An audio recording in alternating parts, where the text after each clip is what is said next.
there's a fast food chain in Queens and Bronx called Golden Crust. Okay. All they do is Jamaican food, but like it's so good. And he would get my expense reports and have to approve all these Golden Crusts. Like, dude, you know you can go. These Golden Crusts. He's like, you know you can go to nicer places when you're out. I was like, I'm good. I don't care. You're like, this is nice. This is nice. That oxtail was to die for. Anyway.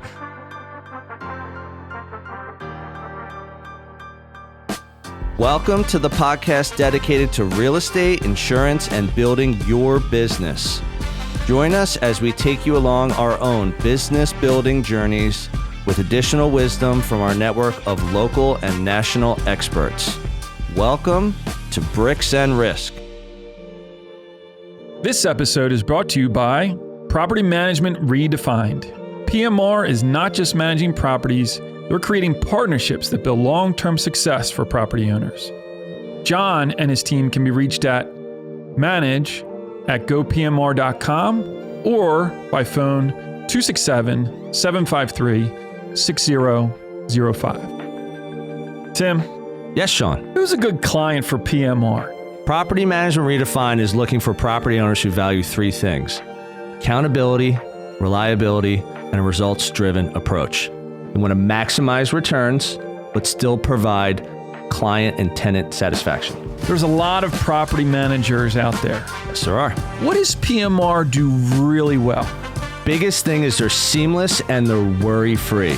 So with that approach in mind, it allows the property owner to put their trust in PMR and know that the results will be there. The other thing I think a property owner is really going to value because they do it so well is that they have a local expert team, boots on the ground, managing your properties and your tenants' expectations every day so that you feel good about your investments. We have millions of listeners out there. Tens of millions. If they want more information, how do they find PMR? Right here, guys. Reach out to John Sachs and his team at Property Management Redefined. We'll take good care of you. Hey, everyone. Welcome to another episode of Bricks and Risk. I'm Tim Garrity. And I'm Sean Mooney. Today, Sean, we have a friend of a friend, local expert in investing and franchising. We have Mike Oberholtzer, the VP of Franchise Development at HomeVestors of America. How you doing today, Mike? Good. Glad to be here. Yeah, Welcome on in. Thanks for being here. And I did have a note in here that says, also known as We Buy Ugly Houses. If you're familiar with those signs and ads, that's the same company. So Mike is a seasoned franchise development leader with nearly 2 decades of experience driving growth through strategic partnerships, acquisitions, and franchise expansion. He has held leadership roles with franchise giants such as Anywhere Real Estate, Midas, and H&R Block, where he specialized in awarding new franchises, conversions, and M&A opportunities. Mike has spent his career scaling seasoned and emerging brands while educating investors and entrepreneurs about the power of franchising. As the VP of Franchise Development, Mike is passionate about empowering teams and creating systems that deliver real results. So, if you're going to work for We Buy Ugly Houses, my guess is that you have an interest and that you really enjoy real estate investing. Yeah. So how'd you get into your business? So, you know, I always had an interest in real estate, but what took me to HomeVestors was actually more of because of my franchise background, because it's a kind of a unique franchise. So I think when people think of franchises, they think of Subway, Chick-fil-A, that kind of Mickey thing. Mickey D's.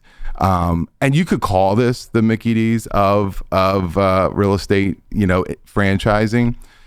And so they were looking for someone that had, some real estate experience, certainly interest in real estate, and then the franchising side, because it's kind of interesting. People will, we get people that are exploring all kinds of franchises, a senior care, a gym, and then they're going to look at HomeVestors. I'm like, what? So is that like, we want to do a franchise, this is our laundry list of options, and yes, you're one of their options? Yeah, so that's one avenue. But, when what I've always known about real estate, what I believe to be true is like, it was almost the anti-franchise, if you will. Like people go into real estate for financial independence and that kind of thing. And I think franchising has this sort of perception that it's handcuffs and you got to buy your tomatoes from here, you got to buy your this from here. How do those two things of something that's so well known as being a path to independence versus something that is more known as structure and systems and, you know, maybe even Big Brother, if you will.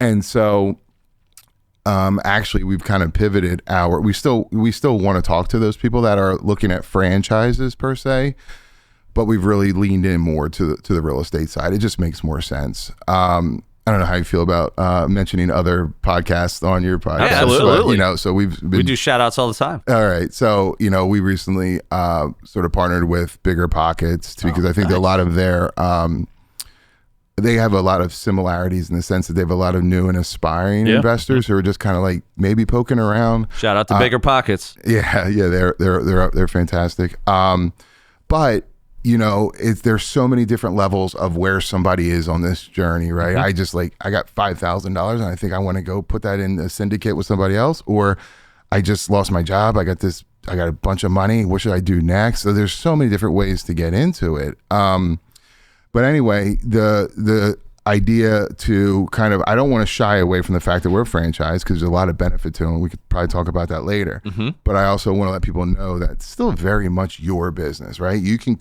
create your own buy box. If you want to build a rental portfolio, if you want to do fix and flips, if you just want to wholesale, you can do that within this sort of, you know, replicatable structure that we've built at HomeVestors. Can you talk a little bit more about that? When I think of like we buy, what is it? Ugly houses.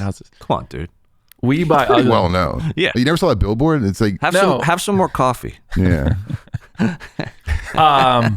Where was I going with this? I don't know. I think people think about a corporate entity buying ugly houses. Yeah. That's what I think. So that's what everybody. So that's what. That's you're an interesting perspective. So that's my biggest. I don't think that, but I'm in the industry. Yeah, no, so. It's actually one of my biggest hurdles is that people have. Oh yeah, I see your sign all the time. They just assume we're some sort of institutional buyer. Yeah. And even at the Bigger Pockets, we went to BPCon a few weeks ago and set up a booth and all that stuff. BPCon. Bigger Pockets. They do that? Yeah. It was, no way. Yeah. Where was it? Vegas. Yeah. I think we might have to go next. Yeah.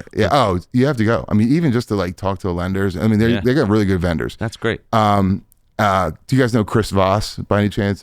He was the keynote speaker. He was. Oh, was he the author? Yeah. So he was an FBI.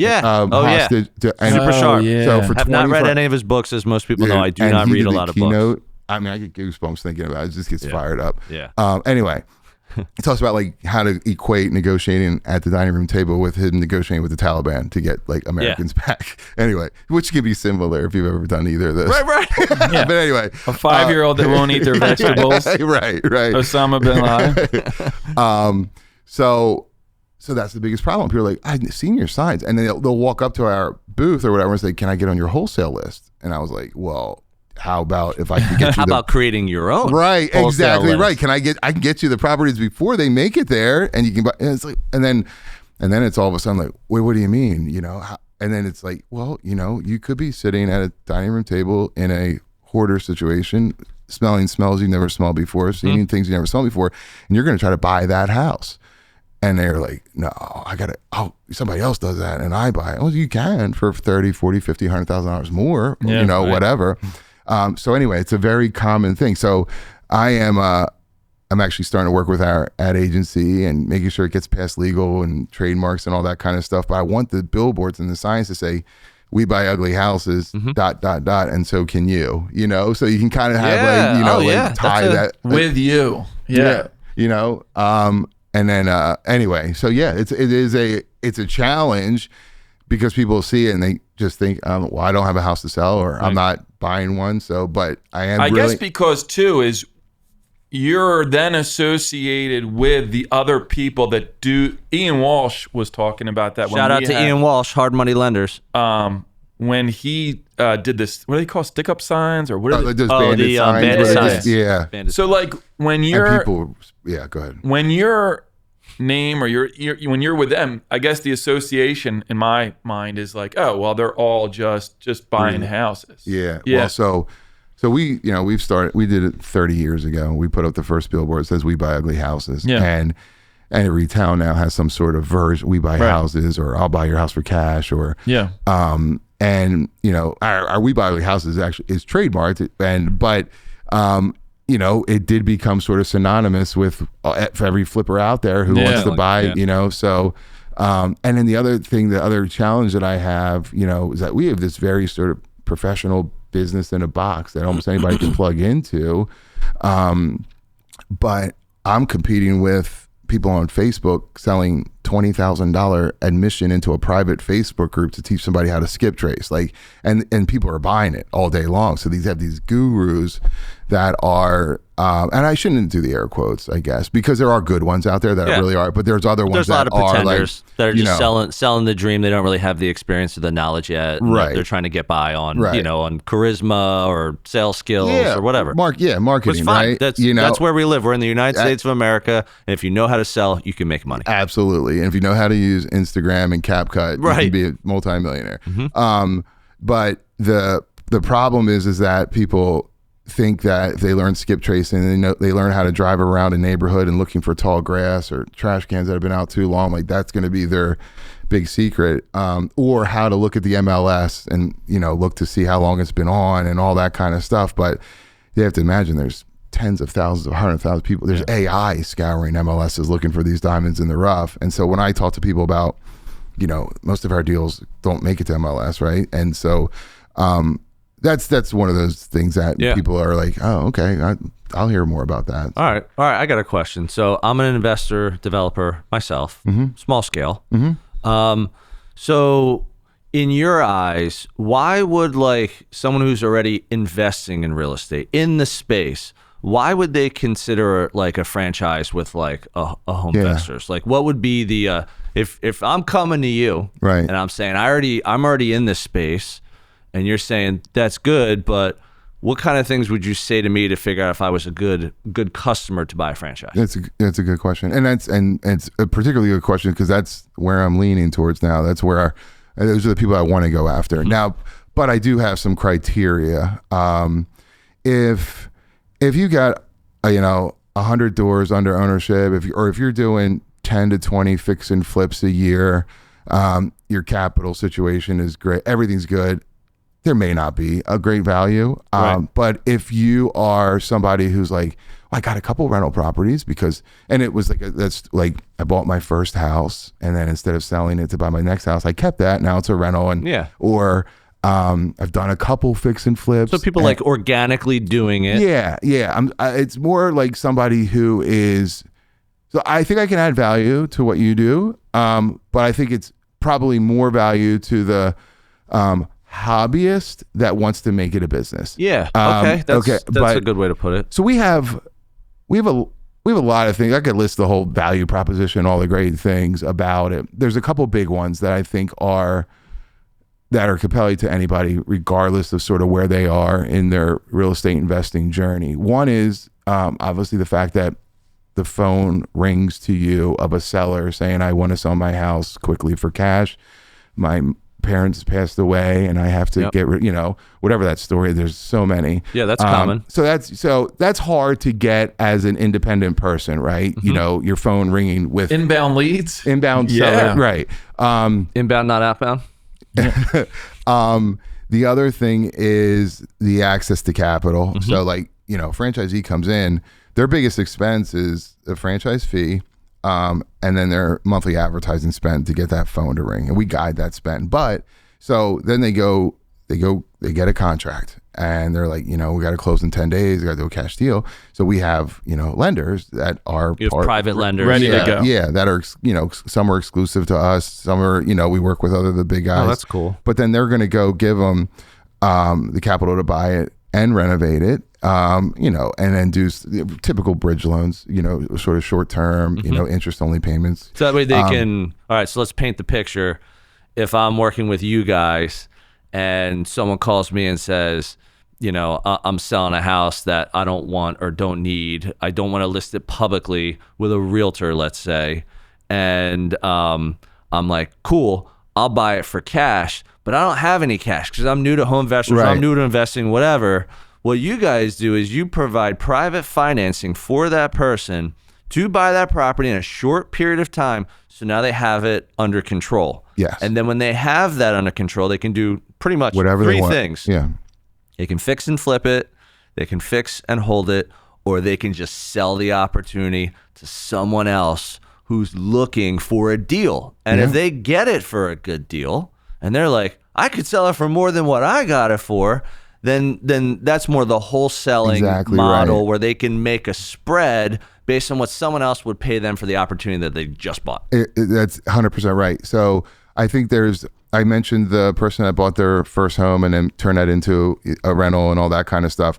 There's also the people that have, a couple $100,000 in the bank or whatever, and thinking I should invest in real estate with this money. And, our path is, well, consider still investing in real estate, but don't use that, use that either for advertising, use it for, let's go get, and we really coach our franchisees to start out, hitting singles and doubles. I don't really feel comfortable with somebody with no experience, even though we give them a lot of training, support, and mentorship, going in and picking up a big fix and flip. Go get some wholesale deals. Refill the coffers. Learn the game a little bit. Make a little money. Make a little money, and then sort of evolve into the fix and flips or even holding or whatever the case might be. It reminds me of Wealth Juice when you were asking like who's a good candidate for them. When we had Corey on from Shout out to Corey Jacobson from Wealth Juice, he kind of talked about like, are they the right coach and community for the people who have 100 doors? Probably not. Probably not. That's not who they're going to help. Right. Where their bread and butter is, where number one, the person that wants to get into their first, right? Right. Which could be like a lot like you guys, like, hey, you got some money, you want to get into real estate, kind of have a blueprint. We can bring you in and kind of get you going on your way. Yeah. And that path to like 5 or 10 units becomes a lot quicker with you guys. Absolutely. Than you would on your own. 100%. Because even, somebody who's going to try to do it on their own, usually a new investor, a bank is going to limit the amount of loans you can have out anyway. Yeah. And when we lift that a little bit, and we can go to a higher percentage of ARV than somebody that's like doing their first bridge loan. So there's definitely a lot of ways to. The other thing is too is this is really unique in franchising. Is that our franchise agreement is only 5 years. Most are 10 or 15. Oh wow, I didn't know that. Yeah, and so it's we're not trying to trap people. Like we got a lot of people that come in for 5 years and they hit their what they wanted to do and don't renew their franchise agreement, but now they got their rental portfolio and they all that kind of stuff. It worked. And then we have other franchisees that renew every 5 years and have been there since the day we opened our doors. Yeah. Wow. Those folks are what we usually. The people that have been there longer end up usually going into what we call a development agent role. They're still a franchisee, but one of the benefits of our business is the community. So we have 940-ish franchisees across the country. Oh wow! And we have and of that, there's about 50 of these DAs, these seasoned, really really strong coaches and mentors. So maybe like 5% of your people are like really really like the top tier. Yeah, and if they have an acumen to want to share that with people, and so we attach every new franchisee that comes in to one of those DAs. That's cool. So they go to their first 5 appointments. They help them show what to look for. Don't miss. Wow. You can make a couple mistakes in this business. Thousands of dollars. So we want to do everything we can to mitigate that. All right, so let me pivot a little bit. Yeah. So you have a franchising background. Yeah. So it's a pretty specific business model. Mm-hmm. Like, why franchising? Oh, that was an accident. Do you really want to go down this path? Yes, we do. With that reaction, let's. We have to. Yeah. All right. How personal? People get pretty personal here. Say what you want, man. All right. So it's 2004, let's say, and I was loading trucks with milk at Lehigh Valley Dairy Farms in Lansdale. And during that time period, I was spending more time at the local tavern and that kind of thing than I should have at work. Mm-hmm. And the last day, one day they were like, dude, you can't be here. And I lost my job. I was like union. I was a Teamster. I thought this is what I'm going to do for the rest of my life. I was like, this is great benefits. So the opportunity was taken from you. Taken from me. Well, yeah, opportunity was taken from me, but a lot more opportunity presented itself. So on that day, May 2nd, 2004, it was the last time I drank. So that's what. Congratulations, so man. That's I knew that was the reason. So over why, 20 years sober. Yeah. Congrats. Thanks. And I knew that was going to be. I was like, all right, I got to start there because I just lost this job that I thought I was going to do forever. And then I went to the newspaper. It was still a newspaper to look for jobs. I was like, everybody used to always say, you'd be really good at sales.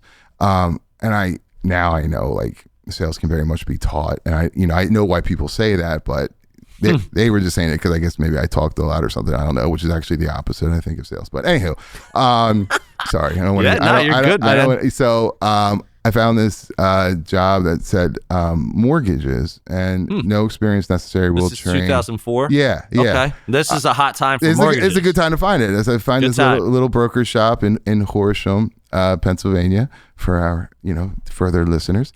And I go in and they're like, here's leads. You got to call all them and we'll tell you what to do once you get somebody on the phone and how to fill out a application and all that stuff. I'm like, okay.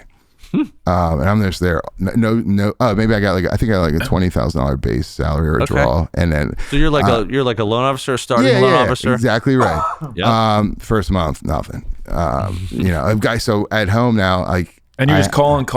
Just calling. They only cover 2 states, Pennsylvania and Maryland. So I was calling these 2 states. They were called. I remember it was leads to loans. They were like penny leads or something. And I had a 3-year-old and like a brand new baby at home. Like, so I quit drinking 2 weeks before my son was born. He's a junior at West Virginia now. He's 21 years old. But second month, nothing. Still nothing. I'm like, it can't go on forever like this. And then the third month, I made like $10,000 in commission. Damn. And I was like, boom. And I mean, 2004. That's a nice. Especially that young too. That's a nice chunk of money. I couldn't believe it. Now, my later in life, my conscience got to me a little bit because we were given jumbo loans to people with 540 credit scores with no income, and then 08 and 09 happened. I was like, damn, did I have something to do with that? Anyway, I don't dwell on that. So anyway, so I was like, all right, this is cool, but like the lifestyle was not great. I was there, all hours, and I went back to the newspaper. I was like, I can't do this forever. And I saw this job that said finance and sales experience needed. I was like, I got that. I got 3 months of that. I went from loading trucks of milk to finance. That's kind of finance mortgages. And I was selling, and it was Cotman Transmission. It was a regional, transmission repair franchise. It's a franchise. Yeah. Interesting. Almost everything is. I could blow your mind on what's out there. It's a franchise. Wow. You'd be like, that's a franchise? Yeah. Hey everyone, this is Tim, your favorite Bricks and Risk co-host. But don't tell Sean. I hope you're enjoying this episode, and I'll get right back to it in a moment. Our audience grows through word of mouth, so if you would please take a moment of your time and give us a review on the platform you're on, that would be fantastic. Please also help spread the B&R word by sharing your favorite episode with a friend. We greatly appreciate your time and trust. Now, back to the show. So Cotman Transmission, a franchise in the automotive space, they were looking for somebody to help package loans for their new franchisees. That's ended up what the job was. So they wanted your finance experience just so when the person came in about the franchise, you helped with the lending part. Like, we can write a loan to buy the franchise. Yeah. Talk to me. Yeah. Exactly, that's cool. So that's crazy too, because you were doing loans and you didn't go into that knowing that it was like a loan position. Didn't even know what the job was. That's crazy. I had no idea. And I became an SBA 7A loan expert. Oh, wow. And I was helping people with their business plans, their projections, packaging the deals. The problem was I think I can say, yeah, it's all right. Common at the time had one of the highest SBA default ratings of any franchise out there, and so banks wanted to do it. So the sales part came in because like not only do you have to figure out how to get these loans, but you have to like go sell it to the bank so they can like say like, you know, we just went on a little bit of a bad run. And so I did. I found, you know, PNC did everything east of the Mississippi, I think Comerica or somebody did. So anyway, it was really good. And I was like, all right, this is cool. This is fun. And then, you know, I maybe a year into the role, Cotman and Amco merged. And Amco was the much bigger, you know, AA, beep, MCO. And I said, I would like to sell franchises. And they're like, all right. And so it was kind of similar to... Why'd you do that? You saw the opportunity when because probably was it when you were helping with like the business planning and like helping people like envision what they could do with Cotman? Yeah. That you're like, now I can sell the dream, not just the financing, but the actual opportunity itself. Yes. And I saw what the sales guys were driving and all that kind of stuff. So that was part of it okay. too. All right. So that was I like Ferraris. It was a little bit of it. It wasn't quite Ferraris, but it was it was better than whatever thing I was at the time. So but it was very much that. Like I didn't. I'll come back to that because it's relevant. And so again, I got a stack of leads and a phone, and they dropped my base salary and said, you know, welcome to franchise sales. I was in a cube and I had a great guy next to me. His name was Mike Magid, and he'd hear me on the phone. So he'd yell over, "Here's what you say next. Here's what you say next." I had a sales manager, but he was just in his office, never really came out. He really helped me. You know, he took me under his wing. He was older. He'd been around. He'd been at Amco for 10 years. Amco had a great culture. They very successful. Awesome founder. Sorry, I don't want to go off on this. Anthony A. Martino Company. Yeah. So that was his name, Amco, AAMCO. Interesting. He was just a true entrepreneur. He ended up, he's like, you know, we're fixing transmissions. We should do bodies, collision repair. And he flipped around the letters of Amco and made Mako. And then he's like, yeah. And then right. And then totally off track. He was like, you know, he had grandkids and little kids, and you know, his kids were having trouble finding places to put them in schools and all that stuff. So he's like, I'll start one of those. And his daughter lived on Goddard Street, so he started. Yeah. So anyway, so that's what. Yeah. You know, a fun fact. Yeah. I'm really good friends with one of the local guys who does Goddard School franchising around here. No way. Yeah. You mean owns a franchise or does the franchise? He does sales? what I do, maybe. Or maybe he owns a franchise. I think, I don't know. I'd have to talk to him a little bit more. But he goes out, finds them, and starts them. Oh wow. You feel comfortable saying his name? Oh, Mike Thompson, yeah. Mike Thompson. It does sound familiar. Interesting. But he started the one in Ambler. He's got another one going in Quakertown. He's got another one. I didn't even know that was a franchise. Yeah, I know. I'm telling you, everything is. Yeah. Oh, wait, he's a franchisee, I think, then maybe. Probably a franchisee. Yeah, which is awesome. I mean, he owns multiple of those. That's a big real estate play there. I mean, it's a $2 million investment, but you buy the building, you buy the land. You own it. So you have an asset. Yeah, anyway. And Goldfish Swim is friends with Frank Palapoli. Oh, really? Yeah. That's where Ellis swims. He used to swim and is about to swim again. But I didn't know that he lives in Michigan, but he bought the territory in Pennsylvania and New Jersey. And now he has the opportunity to do whatever he wants. Yeah. All kinds of swim schools out there now, franchising, British swim schools. Anyway. Wow. So then I did it, and it was awesome. And I was good at it. And I wasn't a great salesperson, but I was well, you had Mike Magid. Yeah, I had Mike Magid. Magic Yo, Mike. Mikey. Magic Hook Mike. me up, man. What do I say? And he was good at it. The best. I will say, too, not to bring down the tone, though, he had like 55. He had an unexpected heart attack driving to work one day. And wow. But anyway, I'll bring it back. It's all good. And then I went on from there. I went on to other franchises. I spent 9 years at H&R Block doing knocking on doors of accountant's office. Wow. Saying, hey, so you've always done more the cold lead gen approach. Yeah, I did a lot of it, especially at H&R Block. Now though, with what we do, And then I spent some time in health and wellness for a boutique fitness concept. There's that's very much back to the last 4 or 5 years. I think I've really been focused on those like franchise brokers that are referring people to us and that kind of thing. I don't sell directly now, but very much part of the process. I have a really great team that is so passionate about this brand specifically, and so now I just get to kind of structure deals, which is fun. So, but that's how I got into franchising. Totally by accident. All right, let's dive into something real quick because you said something there that I mentioned, like cold lead gen. So, one of the things we do talk about in pretty good detail on the show is we talk about like cold lead gen versus warm lead gen, and again, it's not black and white. Like there's some gray, there's all sorts of things. But the reason I say that is because, especially in real estate, a lot of people get into real estate and someone tells them, just pick up the phone and just start calling people. Sometimes they call people they know, but a lot of times they call people they don't know. They get a list, they get leads, they get whatever. I don't know any of these people. I'm just going to start calling, smiling and dialing, whatever you want to call it, and trying to build their business that way. Now, you've done multiple ventures where cold lead gen seemed to be the way to get started. Why has that worked for you? Like, why has that been a good approach? So I will say I'm not against it at all. I think there's definitely ways to, work smarter, not harder. I think the time when I was doing it the most, technology wasn't what it is today. Yeah. I still remember the first time, texting a candidate, like I'm texting. On your BlackBerry? On my BlackBerry, literally. And I was like, this is crazy.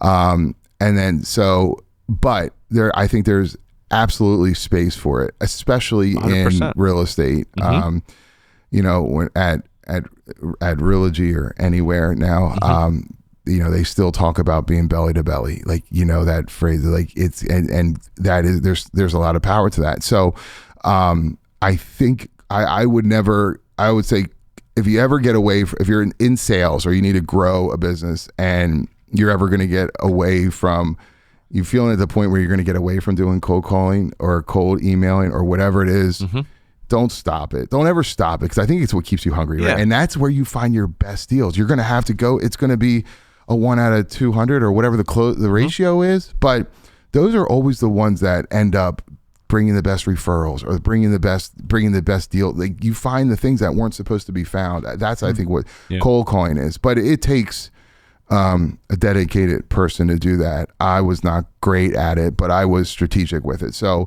I would get, and this is what even now, like I would get one lead in an area. Let's say for H&R, let's say in real estate, you get one lead in one area.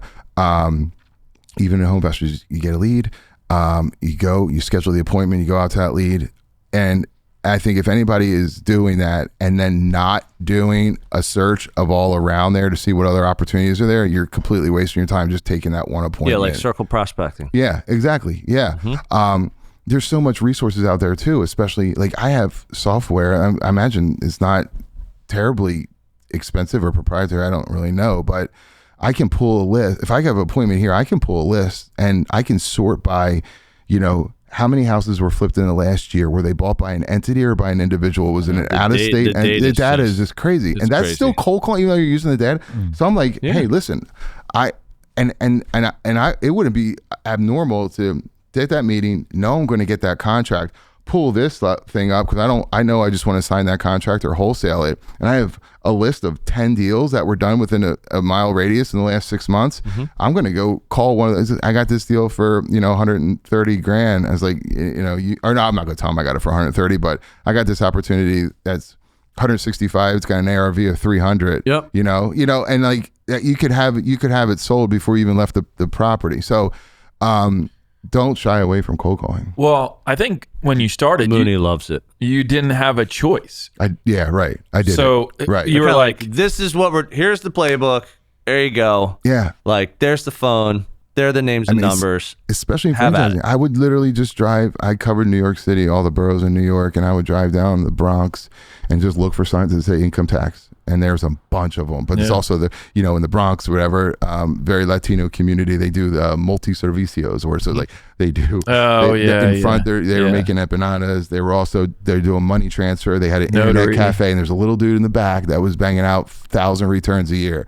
I'm like, all right, I weave my way through, talk to them, But then I would go. You got an empanada in the one hand. You're like, let me tell you about H&R Block. There is one of my old boss from there. If he ever hears this, he'll get a kick out of it. There's a fast food chain in Queens and Bronx called Golden Crust. Okay. All they do is Jamaican food, but like it's so good. And he would get my expense reports and have to approve all these Golden Crusts. Like, dude, you can go. These Golden Crusts. He's like, you can go to nicer places when you're out. I was like, I don't care. You're like, this is nice. This is nice. That oxtail was to die for. Anyway, but then I would go from that meeting with the little guy in the back of the bodega to Empire State Building to so-and-so CPA, and they would be like, are you kidding me, dude? I spent 25 years telling my clients to never go to that big green sign of H&R Block. How the hell you took me to join you? And then I would do it. We would do it because there was reasons to that made sense. Mm-hmm. And I think that's the same thing even now, or in real estate or in anything. It's like people want to know that they have options, and when you can be a good listener and say, like, just tell me what situation you're trying to get out of and move towards, and let me like give you a solution, what that might look like. Maybe it's like I may walk in the house and be like, and they may have called me or from We Buy Ugly Houses, and I'm walking in this house and like it needs paint and carpet. I'm going to tell them that, like, I'm going to make you an offer of 65% at ARV because that's what we do, but you could just paint the walls and go list it with an agent, right? You can get way more than what I'm going to offer you, and like that person's not going to forget that. He's like, you know what, 100%. He'll do it. They didn't, so, and that's I don't want to speak for all investors because, there's the institutional ones that just have their box and I have to do that. But HomeVestors is different, Yeah. Well, so that you said they're never going to forget that, just like you're never going to forget Mike. And because you're starting at that job and he's yelling over the cubicle, he's like, say this, say that. Like, you're never going to forget him. No. And this he had no vested interest in my success. So like, and this is trying to help you. Just trying to help. This is why I wanted to ask the cold lead gen question. It's not necessarily what I do for the majority of my advertising, but even making this podcast is cold lead generation. This is getting in front of people I don't know. They're either watching or listening or both, or just doing the shorts or the full episodes. And maybe they relate to it and maybe they don't. It doesn't matter. So the reason I wanted to ask the question about the cold lead gen is what happens is, like, along the way, you start to figure out, okay, like, maybe I like this delivery method, but maybe there's like a different way to do it. Or maybe I like this delivery method for like 80% of my time, but 20% I'm going to go out and like have coffee with someone or have lunch with someone and shake some more important hands, let's call it, and see if they can help my business too. So the moral of what I'm getting at is that there is no right or wrong way, which we've said many times on this show. And even Sean and I do different things in our businesses. He likes some things that I don't like and vice versa. Yeah. So I think it's interesting that, like, you've done all these things, but then you get to the example of like, okay, I have like a customer and like I'm about to make money and it only needs paint and carpet. And you're just like, if you just do the paint and carpet yourself, you really don't need me. Right. Why don't you just do it and make the money yourself? And they're going to be like, oh, what? I'm never going to forget that guy. Yeah. And to your point of diversifying how you're touching people is so important. That's why, I would never stick to one channel. Yeah, there's of no that, right? right way, wrong way, not even one way or two ways. Sometimes there's 10 ways. Yeah. And I think too, when you, and just like with this, like, you're not here selling anything. I'm not selling anything, per se, but when you're adding value to somebody, when they just learn anything, I'm a big fan of giving out information. And as much as you can get from, I can tell you everything you need to know about franchising, what to avoid, how to read an FDD, which is their disclosure document, or all that stuff. I love helping people kind of go down that path. I don't care if they end up doing something with me or somebody else, but I know they left that conversation, a little bit smarter about a topic. And so I think if you do that with everything that you're going into, like, what am I gonna learn from this person, and what is this person gonna learn from me? that's how that spider web grows, you know. Yeah, So, absolutely. And we talked about it. It's a karma thing, right? Like if you're Definitely. absolutely. if you're like Mike had nothing to do with you.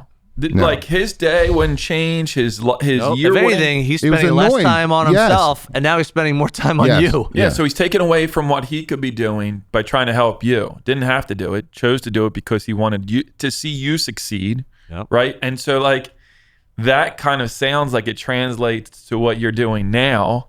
You learned from him. So that's what. So he would. I get like goosebumps thinking about this. Yeah. He said it's not about telling them about it, it's about asking the right questions. Yeah. And I remember learning that from him so early of, you know, and it has to be, and Chris Voss talked about this at Bigger Pockets. We have a tendency as salespeople to try to find common ground pretty quickly. Like if I'm on a Zoom and I see there's a golfer in the background, oh, you golf. Like that's almost patronizing. You want to have what he calls tactical empathy. Mm-hmm. So it's like you're asking engaging questions, but you're really learning about that person. It's not just trying to find the fact that we all have kids or we golf or whatever. And when you look at it from a more of a strategic standpoint of getting information without interrogating, Mm-hmm. Like someone said to me once, my good friend in franchising, Eric Wexler, he says he's interesting because he's interested. And that's it. He's like, I just ask questions and I focus and I pay attention. I make eye contact and people will just say, man, you're really interesting. I didn't even say a word. I just, you know, I was interested in what you were saying. So it's kind of cool, you know, and I think it's really cool. Yeah. All right. So here's a question we asked. What do you love most about what you do? You said helping others achieve their dreams of business ownership and helping existing business owners diversify through franchising. Why did you put that as one of the things you love most about what you do? Well, the second part or the whole or both pieces? Yeah. The whole thing, yeah. You know, when you're in franchise development or franchise sales, you will literally hear learn about every job because everybody came from something, you know, whether they were a CTO, whether they were, you know, union worker, whether they, you know, so every single conversation is different. Like I feel so bad when I think of like SaaS sales guys that are like talking to a IT person every day about the same thing. And I'm like, I mean, good for them that they can do that. I know they do really well at it. Or even like med device. I mean, I know a ton of successful people in that, but like I would lose my mind if I had to talk about like this little piece of mesh that goes over this part of your body. And then, you know, I don't know, but 6,000 times over. Yeah. Right. And so I literally get to like hear a news story. I love meeting people and I listen and I ask questions. Tell me about you. Why franchising? Why now? What's going on? That's such a simple question. Oh, it's such a simple question. And then people feel like they can finally talk about things that maybe other people don't ask them about. Exactly right, because it's all about themselves. They're like, oh, and I'm genuinely interested in stuff, you know, and like I've heard the jobs. Like one guy he does polyjacking. He's like, you know what that is? Anybody know what that is? Yeah. No. You do? Yeah, I don't. It's when you pump up the sidewalks. Yeah, you shoot this. I was liquid. going to say it has something to do with dentures, but maybe you I'm like wrong. Shoot it No, like you instead got a of curb that's like this and this, and you need this to come up. yeah, you shoot this like liquid thing and it like lifts it up instead of redoing the whole thing. Like That's what the super hell fun. is that? I just those kind of things are like it's so, and he's making $1.5 million a year doing that. Just him in his little truck. Like I'm like that's so cool. Yeah. Tell me more. Yeah, tell me more. Yeah. Where do I get the foam? Yeah. I definitely Googled everything about how to start. I looked around. I was like, anybody else doing that here? I do that You're all like the time. 1.5 million. Yeah. Right. Yeah. The way I've always done sales, I've never been the best sales guy, you know, as far as like number of calls. I'm not the best CRM guy and, you know, all that kind of stuff. But I've been successful because of I'm a huge fan of radical transparency. That's cool. And I tell people like the good, bad, and the ugly, because it would suck to come into a business that you're like, I'm all pumped up about. And like that first month that you're struggling to make rent on your new, you know, boutique fitness concept. Like I want them to know that's coming. And so I treat franchise, like exploring a franchise. I've always wanted to be a school teacher. I should go back to that. Like if somebody would have said, what would you do for the rest of your life? I would have been like a high school teacher and a football coach at the high school. Wow. I think that would have been awesome. And so this is my closest way to get to it. Yeah, It's you're like teaching. I'm Teaching through teaching business. and coaching, and and I say to them, I was like, this will never feel like a sales process. I will give you all the information you need to make a decision. The only time it will be at the very end, I will say, I gave you all the information I can give you. Now you have to tell me if this is for you. Other than that, you should just be learning. Yeah. And I love that part of it. And now being more at a different, not directly selling franchises, and helping piece together deals and work with existing business owners who are either in another business, they're like, I just want to do something different, or I need a 5-year plan. And I don't know, strategizing, problem you love solving. it, man. You can tell. I mean, just asking you can see how much you light up to I talk really about do. it. I really enjoy it. Your quote was very good. So your quote was, if I had an hour to solve a problem and my life depended on the solution, I would spend the first 55 minutes determining the proper question to ask. For once I knew the proper question, I could solve the problem in less than 5 minutes, by Albert Einstein. Pretty powerful.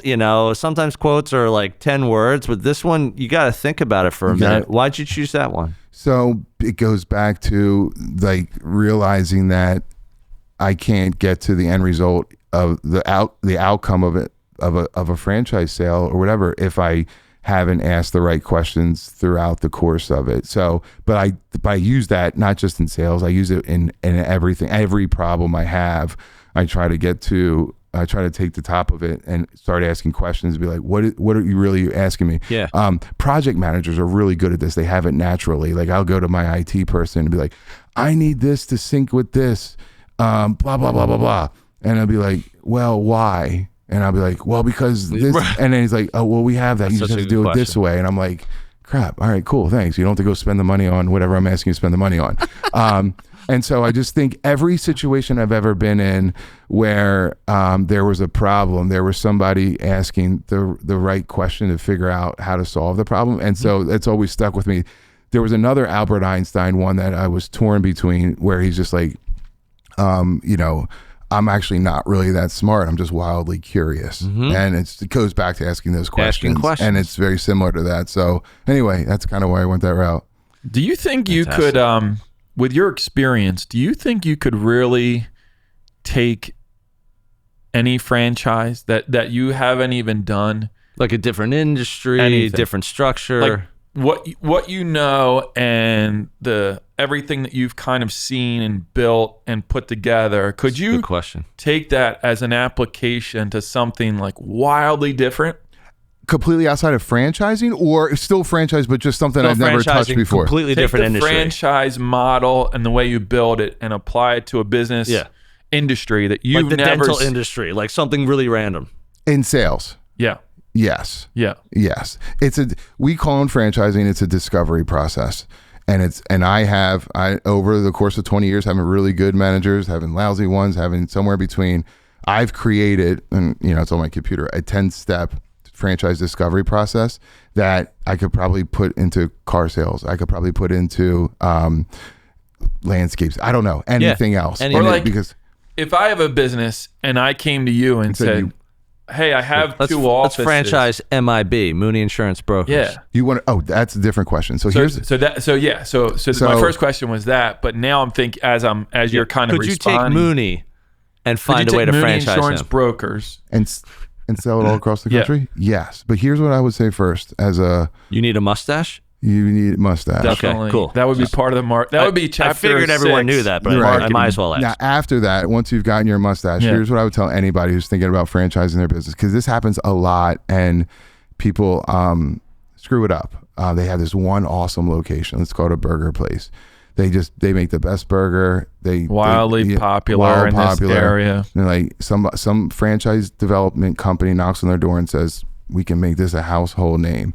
And they get all fired up. They spend $100,000 on legal fees, building it out and all that kind of stuff. And then they never sell one of them. That story is done over and over and over again. So here's what you do first. This would be my number one tip to anybody considering franchising anything. So you got your awesome one here. Let's say it's in Philly.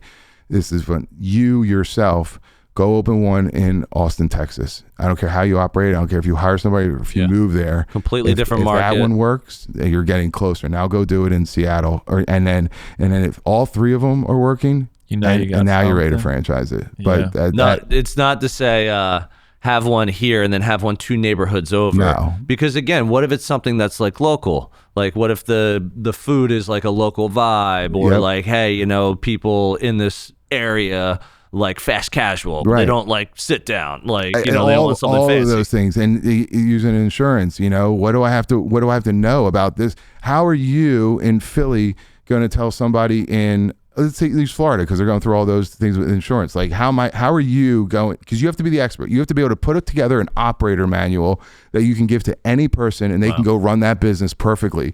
And now they're in Tampa, Florida, and they can't get any coverage. You know, how are you going to make sure they're successful? Those are the things you have to ask yourself when you're thinking about franchising your business. Very cool.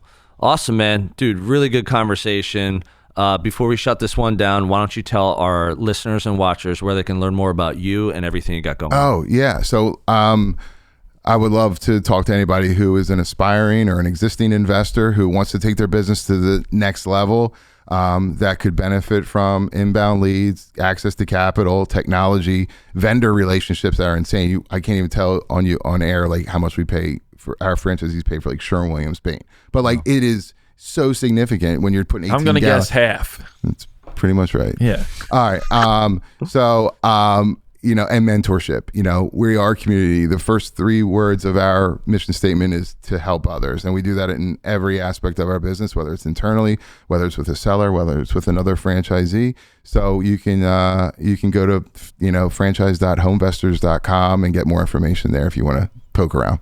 Awesome, man. Dude, really good conversation. And that's all we have for this one, folks. Thank you for tuning in again to another episode of Bricks and Risk. See you next week. Thanks, guys. Thank you for joining us on another episode of Bricks and Risk. Our goal is that you walk away with 1 or 2 valuable nuggets, and we greatly appreciate you sharing your time with us today. You can find all BNR episodes on Spotify, Apple Music, YouTube, and anywhere else you get your podcast content. Until next time, keep learning and keep growing.